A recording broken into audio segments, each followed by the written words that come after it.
Hello दोस्तों, मेरा नाम जूली है। उम्र अभी 20 पार की हूँ, बस थोड़ा सा। गांव की हूँ पर शहर में पढ़ने आई हूँ। लोग कहते हैं कि मेरी हंसी में कुछ जादू है, बोलने में थोड़ी शरारत और चलने में वो लय जो सबकी नज़रें अपनी तरफ खींच लेती है। मैं जानती हूँ कि लड़के मेरे पीछे क्यों पड़ते हैं, पर मैं भी कम नहीं हूँ। मुझे अच्छे से पता है कि कब मुस्कुराना है, कब नज़रें झुका लेनी है और कब थोड़ा सा तड़का लगाकर बात को और मज़ेदार बना देना है। तो सुनो, ये कहानी मेरी और रोहन की है। रोहन मेरा पड़ोसी है, मतलब कॉलेज हॉस्टल में हमारा कमरा आमने सामने है। वो इंजीनियरिंग करता है, लंबा तंदुरुस्त, बातें कम करता है, पर जब करता है तो दिल में उतर जाती हैं। गांव का ही है, पर शहर में रहते रहते थोड़ा स्मार्ट हो गया है। उसकी आंखें, अरे छोड़ो, ज़्यादा बताऊंगी तो तुम लोग गलत समझोगे। सब शुरू हुआ था उस दिन जब हॉस्टल में नया वाईफाई लगा था। सब लड़के लड़कियां अपने फ़ोन लेकर लॉबी में बैठे थे, पासवर्ड पूछ रहे थे। मैं भी नीचे आई थी, लाल कुर्ती पहने, बाल खुले छोड़े थे। रोहन वहाँ वार्डन अंकल से बात कर रहा था। मैं पास गई और बोली, भैया पासवर्ड क्या है? वो मुड़ा, मुझे देखा और थोड़ा रुक गया, फिर मुस्कुराकर बोला, जूली, तुझे तो मैं खुद ही पासवर्ड बता दूंगा, पर पहले कॉफ़ी पी ले। मैं हंस दी। सब ने देखा। लड़कियां जलने लगीं, लड़के जल भुन गए। मैं बोली, कॉफ़ी? इतनी रात को? नींद नहीं आएगी फिर? वो बोला, नींद तो वैसे भी नहीं आती जब पास में कोई इतना अच्छा कनेक्शन हो। अरे, तुम समझ गए ना क्या कहा उसने? मैंने भी तुरंत पलट कर कहा, कनेक्शन अच्छा है तो स्पीड भी तेज़ होनी चाहिए ना, वरना बफरिंग में मज़ा ख़राब हो जाता है। वो हंसा, मैं हंसी। बाकी सब सोचते रहे कि हम क्या बात कर रहे हैं। उस दिन से हमारी बातें शुरू हो गईं। रोज़ शाम को छत पर मिलते। हॉस्टल की छत बड़ी है, वहाँ कोई नहीं आता।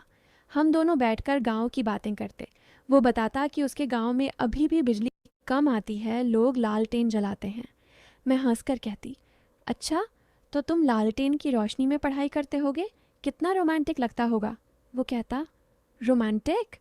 अरे मच्छर काटते हैं इतने कि रोमांस का सत्यानाश हो जाता है। फिर मैं थोड़ा पास सरक कर बैठती और कहती, यहाँ तो मच्छर नहीं है, सिर्फ अच्छी अच्छी हवाएं हैं, और थोड़ी सी गर्मी भी। वो मेरी तरफ देखता, मैं उसकी तरफ। बातें ऐसी होती कि सुनने वाला सोचे कि अब कुछ होने वाला है। मैं जानबूझकर कभी अपने दुपट्टे को ठीक करती, कभी बालों को पीछे करती, कभी उससे पूछती, रोहन, मेरी ये ईयररिंग्स कैसी लग रही हैं, पास से देखो ना। वो पास आता, देखता और कहता, बहुत अच्छी लग रही हैं, पर तेरी आंखों के आगे तो फीकी पड़ जाती हैं। मैं शर्माकर नज़रें नीचे कर लेती, पर अंदर से हंसती, क्योंकि मुझे पता था कि वो भी मज़ा ले रहा है इस खेल में। धीरे धीरे हमारी बातें गहरी होने लगीं। एक शाम हम छत पर थे, दूर शहर की लाइट्स दिख रही थीं।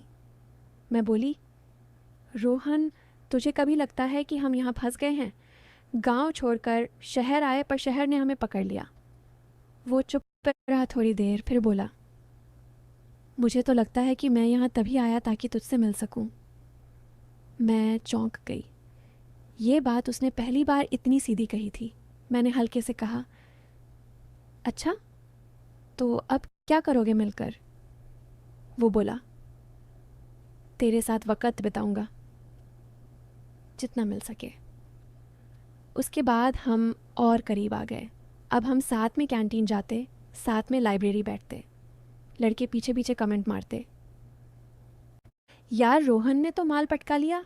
मैं सुन लेती पर अनसुना कर देती। रोहन कभी गुस्सा हो जाता, पर मैं उसे रोक लेती।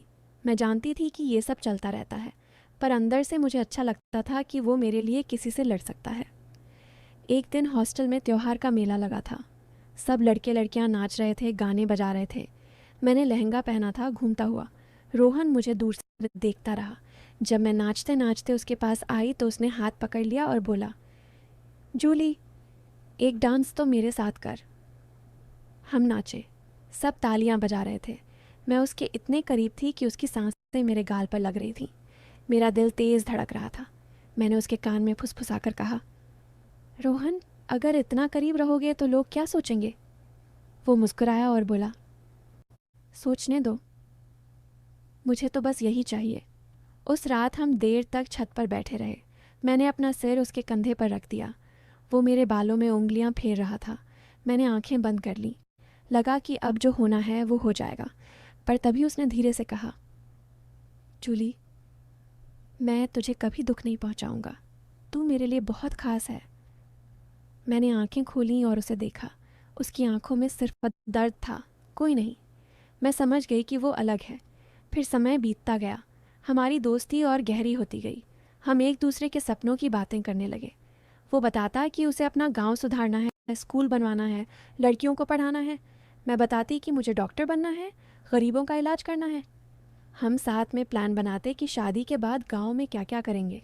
हाँ, ये हमने शादी की बातें भी करने लगे थे, पर किसी को बताया नहीं। एक दिन रोहन के पापा बीमार पड़ गए। उसे गांव जाना पड़ा। जाते वक्त उसने मुझे गले लगाया और कहा, जूली, जल्दी लौटूंगा, तू अपना ख्याल रखना। मैं रो पड़ी। वो गया तो हॉस्टल सूना सूना लगने लगा। मैं रोज़ उसका इंतज़ार करती। फ़ोन पर बातें होती पर दिल नहीं मानता था। फिर एक दिन उसने फ़ोन किया और बोला, जूली, पापा ठीक हो गए हैं, पर अब मुझे यहीं रुकना पड़ेगा। गांव में बहुत काम है, तू आ जा यहाँ। मैं समझ गई कि वो मुझे बुला रहा है हमेशा के लिए। मैंने कुछ नहीं कहा, बस टिकट कटवा ली। जब मैं गांव पहुंची तो रोहन स्टेशन पर खड़ा था। मुझे देखते ही दौड़ा आया और गले लगा लिया। गांव वाले देख रहे थे, पर हमें कुछ नहीं सूझ रहा था। फिर हम घर गए। उसके मम्मी पापा ने मुझे बेटी की तरह गले लगाया। आज हम शादीशुदा हैं, गांव में रहते हैं। रोहन ने स्कूल खोल लिया है, मैं क्लिनिक चलाती हूँ। बच्चे भी हैं हमारे दो।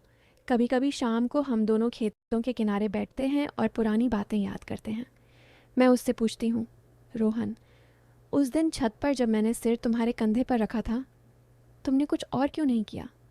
वो हंसता है और कहता है, क्योंकि मुझे पता था कि तेरे साथ जो रिश्ता है वो सिर्फ पल का नहीं, जिंदगी भर का है। मैंने इंतज़ार किया और देख, आज कितनी खुशी है। तो दोस्तों, ये थी मेरी और रोहन की कहानी। जो लोग बीच में गलत सोच रहे थे, उन्हें अब शायद समझ आ गया होगा कि सच्चा प्यार क्या होता है। और जो शुरू से अच्छा सोच रहे थे, उनके लिए तो ये कहानी हमेशा अच्छी ही थी ना। अब मैं जाती हूँ, बच्चों को देखना है। बाय।